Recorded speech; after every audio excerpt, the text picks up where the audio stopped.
Alright, how's it going, everyone? Thanks for joining me on the new episode of the Music Reviewer Podcast. My name is Josh. We're just doing a new album review today. Pretty standard. This is going to be episode 68. And this is going to be an album review of the latest Foxing album, Draw Down the Moon. And yeah, this one is the fourth album from the band from St. Louis, Missouri. Foxing being, of course, the emo slash indie slash alt rock band with like a lot of, or that started out with a lot of Midwest emo influence. And then they've been categorized amongst other sort of genres as well. But anyways, yeah, been trying to get to this one. I'm right at the 1 month limit that I give myself after the album was released, which was in August 6th. So recording this late Monday evening. Hopefully this will be out Tuesday.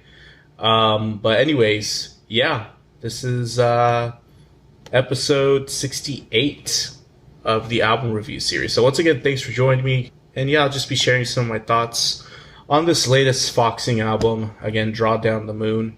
And just before we get started, the latest album review that came out actually was the Killer's, I believe, 6th studio album, Pressure Machine. 6th or 7th. I'm not too sure on that. But anyways, nonetheless, probably one of their most original albums to date. Definitely, it's very distinguished in sound. I thought there was a lot of interesting things to talk about. Thus, why the review's like 35 minutes long. I don't expect this album review to be that long. But anyways, yeah, great album. I thought it was good. I will say, I think the Killers can certainly put out something, better than this too. But I thought the album was good.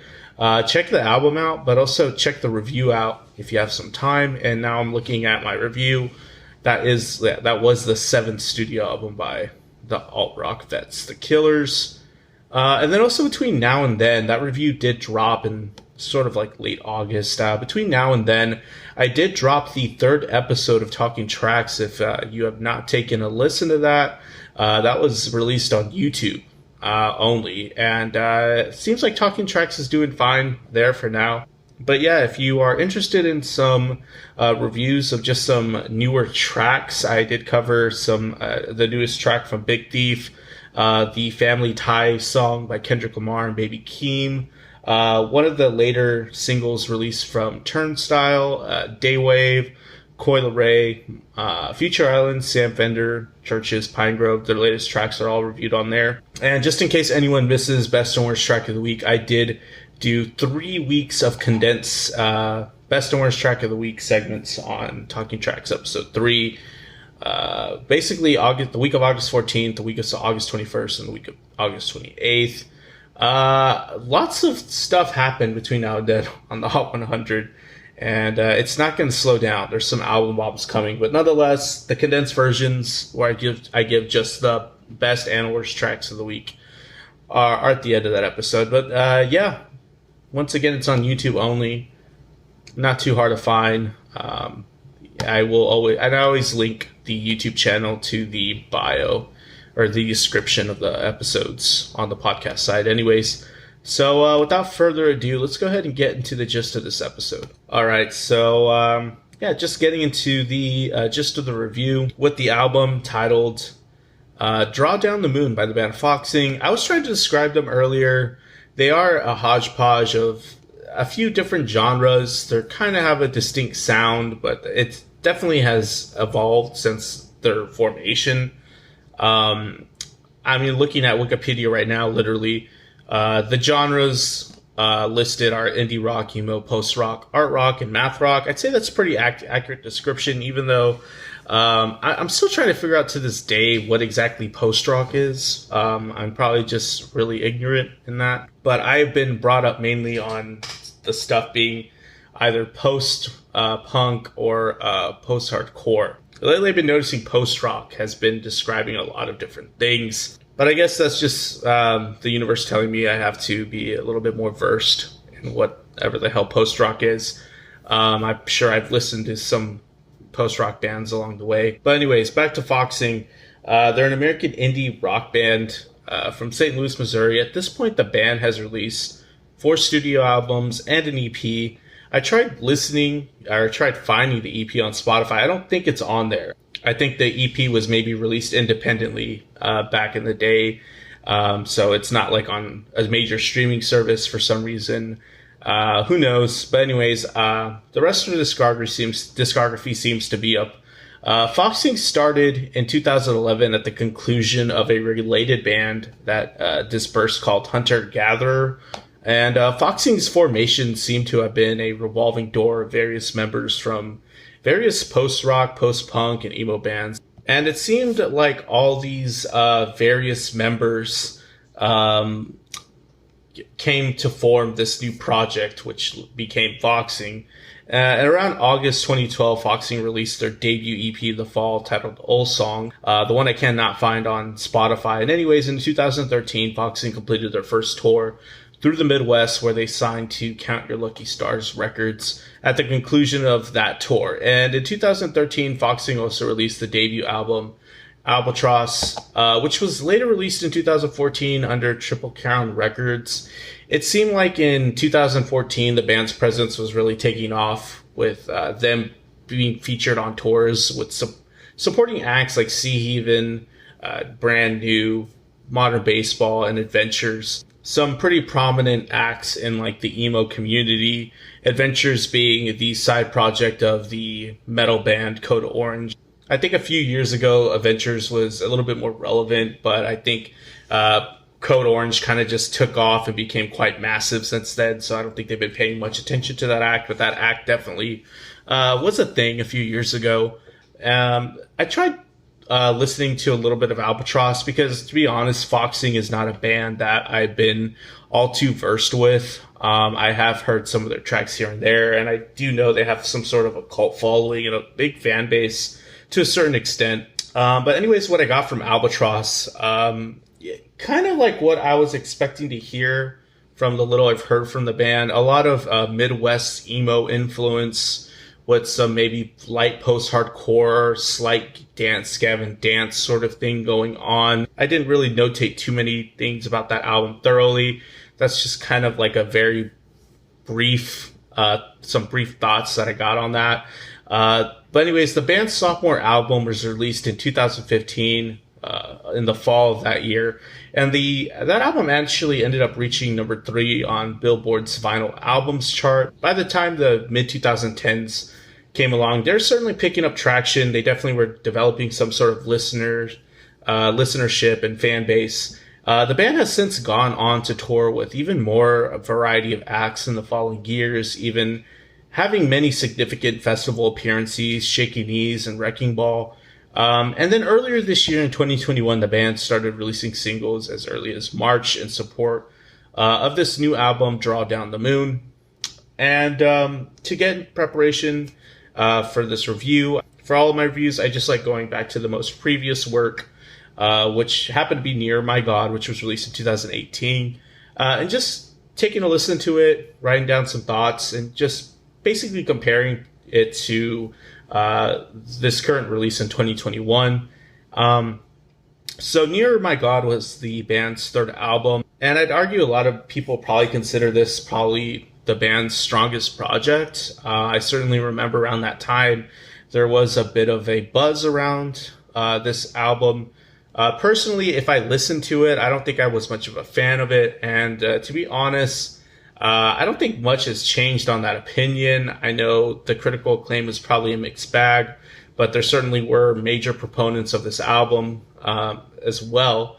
The album opens up with a track titled Grand Paradise. The track kind of evolves as it's developed, being with this jerking guitar work being kept consistent while other layers and textures are added as the track progresses. The track is quite energetic. Once we get to the meat and potatoes of the track, though, Game Shark really seemed to be aiming for a grandiose presence, with the track aiming for huge sounding, chaotic moments in the track where the lead vocalist can wail while the track gets quite texturally dense.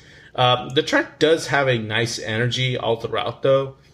Five Cups seemed to have been an unorganized, unfocused track for its unjustified 9-minute runtime. I will say at that point in the album, I was getting a bit annoyed.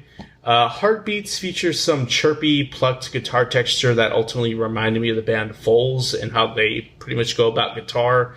It also comes up a few times that sort of influence on just basically how guitar is presented on the album on Drawn Down the Moon at times. I'll get to that in a bit. Crown Candy was a bit of a slodgy track with all of its runtime feeling so loose with its inability to focus on any sort of an idea more than a few seconds and actually developing it. I just didn't enjoy that track, and by this point in the album, I'm really just wanting the project to end, honestly. But the album does at least end on two of some of the stronger tracks on the album, with Lambert, the closing track, just a straightforward alt-rock cut that feels at least focused and mapped out. Some nice thrown in, spaced out guitar lines that help color this track throughout the runtime as well. It's not bad. So after digesting Near My God a little bit, I can't say I was going to be one of those people in 2018 that were just left in awe from this project. I just found some of those tracks to be a bit unorganized and unfortunately just a lot of inconsistency throughout its runtime. Not until we got to the end of the album did I have a couple of tracks that came that I felt like the album felt a little bit more concise or focused. But by that time, the album was basically over. So I guess just a majority of my issues come down to just inconsistencies, unfortunately, where I just felt like a lot of the album had a bunch of dips where I basically found myself not enjoying a lot of the tracks just back to back, especially when we got to like the 9-minute runtime of the track Five Cups, where you can talk about throwing a wrench in something. And unfortunately, it just threw a lot of the vibe that the album had going for it. But on the upside, I will say Draw Down the Moon, in my opinion, is a bit of an improvement for this act, especially when it comes down to just finding more of a consistent sound and sticking with it and making much more of the album memorable as well, from track to track. And like I was saying earlier on Near My God, there just wasn't a point in time where I could just get into a certain vibe or mentality where I could just enjoy the tracks that were being thrown at me back to back. I'd say Draw Down the Moon has a bit of an opposite effect. For one, the album just features a lot more of an upbeat, popish nature to it that features a lot of like hooky choruses. That in itself, in my opinion, is an improvement because automatically the tracks are a lot more memorable. They stick in my head a little bit more. And not to say that the pop formula is this album's saving grace. There's still a lot of merit on here, especially in the vocals. The primary vocalist on this album has a lot of charisma all over the place on this album. And it's kind of the star of the show in the sense there's kind of like this musical theater aspect, especially in the opening track 737, where it just, you kind of get like this setting opening up on this album that has a bit of like an effect where you're kind of just paying attention. And I think they captured like this essence of like a stage and like this production, even though this is just completely audio. And with that in itself, I'm already enjoying this project a bit more. And then on top of that, there's still a lot of interesting guitar work that was featured on their other past projects that I guess still keeps a little bit of the post-hardcore emo influence, but kind of just streamlines it a little bit where it makes a bit more sense in the context of like an indie pop sound or a modern day alternative rock, that aesthetic that you'd hear like on something like Alt Nation. Like I was saying earlier, the Foles guitar influence kind of bleeds through on some tracks. But anyways, that's just kind of a summarized sort of idea of what I'm liking on this album. From track to track, starting from 373, I didn't find this to be all that much of a highlight, but I did think the track in itself was a good opener. There's some nice brass textures that liven the track up, give the track some weight as well. It's a bit stripped down on the moments where we just have like plucked guitars and vocals, but the chaotic entrance of the entire instrumental palette is nice when it finally arrives. The screams can sound a bit too forced and struggling to compete with the other abrasive textures, but that kind of just plays on the idea where our main vocalist, who I should probably just mention their name, Connor Murphy, is just giving a lot of energy and charisma into the performance. This is an interesting track. I'm not a fan of like the glitchy ending, but yeah, it kind of just, like I was saying, this opening track has like some sort of musical theater essence, like a small skit at the beginning. Go Down Together is probably the first highlight. It's when we start getting this hooky anthemic nature. There's a drum machine on here that sounds like it's straight up from like a Nine Inch Nails song. The snare can be a bit too distracting because of that. There's kind of like a clash there, but it's still not bad. Some bubbly synths that really help bring out the indie pop nature on this track. Some thin guitar textures, almost banjo-like, that peek through the mix at times. That helped make the track a bit more interesting. And it wasn't until I got later down the album that sort of guitar implementation reminded me a lot of Foles.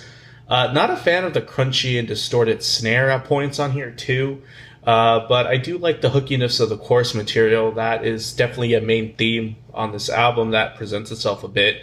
After that, Beacons is a pretty interesting song as well. The textured layer and harmonized vocals that open up the track are interesting.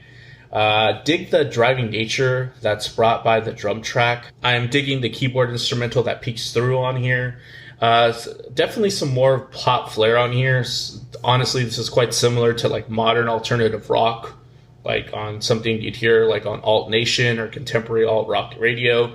Another take that I've heard on this song or on this album in general is kind of like Foxing is trying to finally get their first breakout hit and that sort of scene. This track can probably attest to that. There's a slappy snare on here that can be a bit too distracting, but it's not a big deal. Overall, the track has a lot of power and drive, though. It's the most energetic track thus far, even though we're just three pretty big sounding tracks in. After that, we get Draw Down the Moon, the title track. Here we get more similarity to modern alt rock, with some pop flair to it as well. The hooky ahs in the pre-chorus are definitely as poppy as this band has probably sounded. And I wasn't too big of a fan with that idea in the pre-chorus, but it kind of did end up grabbing my ear after a few listens. I like the gritty and prominent bass groove on this track as well. The integration of the clicky drum machine noises are nice as well. And of course, we get chirpy plucked guitar riffs similar to the band Foles. It's just kind of like a direct influence at this point, I'm thinking. And there's some gritty, driving, distorted bass on the chorus material as well that really supports the track. Energetic track all throughout, digging the elongated chorus as it comes in as well. Another charismatic vocal performance, and also kind of ends off on a light and fluffy ending, so I kind of like the contrast on that front. After that, there's a bit of a head scratcher with the lightning, where the lightning strikes twice. I thought this was a very ambitious track, but it's a bit confusing with its rock disco fusion. It sounds almost Killers-like in the intro. The syncopated drum groove and synths with the distorted guitars can feel a bit bitter as well. Another charismatic vocal performance, of course, kind of has the same nature as the opening track, where it just kind of feels a bit musical theater-like. The noodling guitar playing can make the track feel a bit uncomfortable, though. Not a fan of that sort of songwriting tactic there. And there's like this sort of weird arena rock fusion going on that I don't think quite works.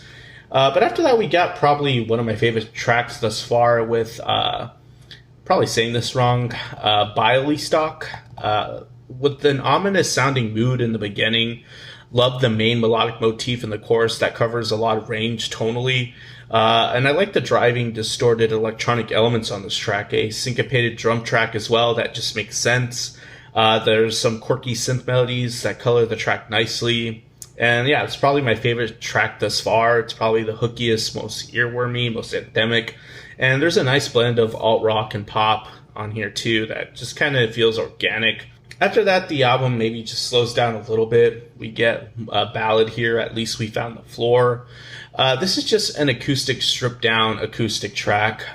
Very similar to something you'd probably find the band The National doing, or something along those lines. The track is a bit one-dimensional, but I do get why. It's just kind of hammering on the idea of hitting rock bottom. It's not that hard to decipher, but it is what it is. After that, we get Cold Blooded.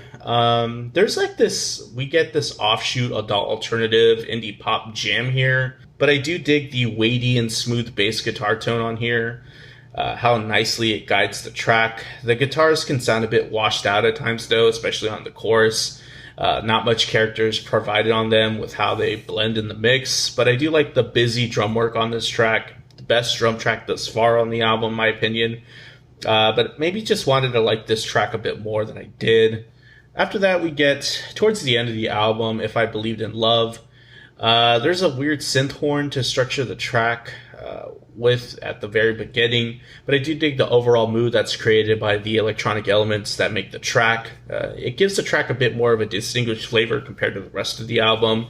It's slightly ambient. Also, there's an abrasive and abrupt transition to the more punk-flavored chorus that, in my opinion, isn't all that tasteful. I didn't really like that transition. And also on the mix, the drums are turned the fuck up. And then it just makes the track sound like it's trying to be overly anthemic. But the track does provide some nice dynamic contrast with how drastically different the two main sections are. I just didn't really like the end result. And after that, we kind of get like a very different track to end it with Speak with the Dead featuring Y, a band that I haven't really heard from in a while, but pretty interesting to see them presented here. I'm not really sure what they contributed. If I had done some more research, I would have known.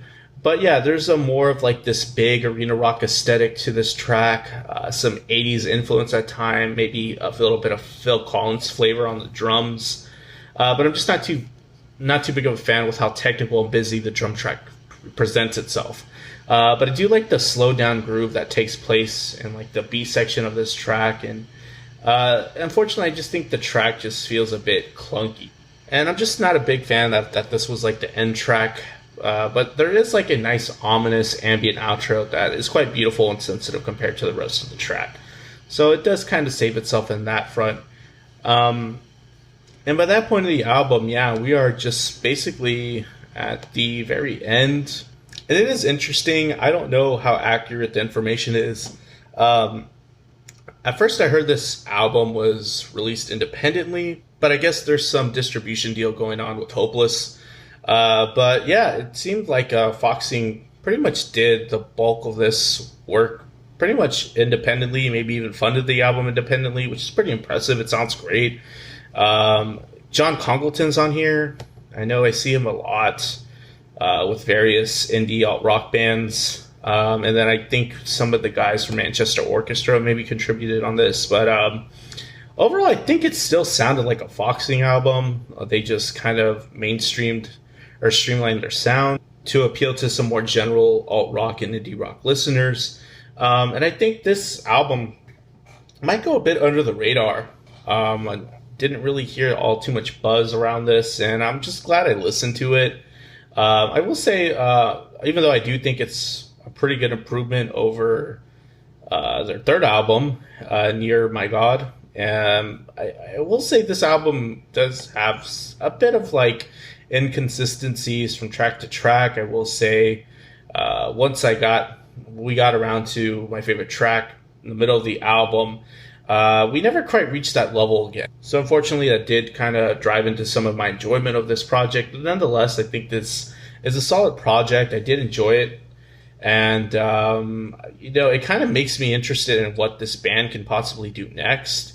Even after losing so many members and all these lineup changes, I think as long as they keep the core of Connor Murphy being the main artistic driving force, it seems like, there's a lot of potential for this act.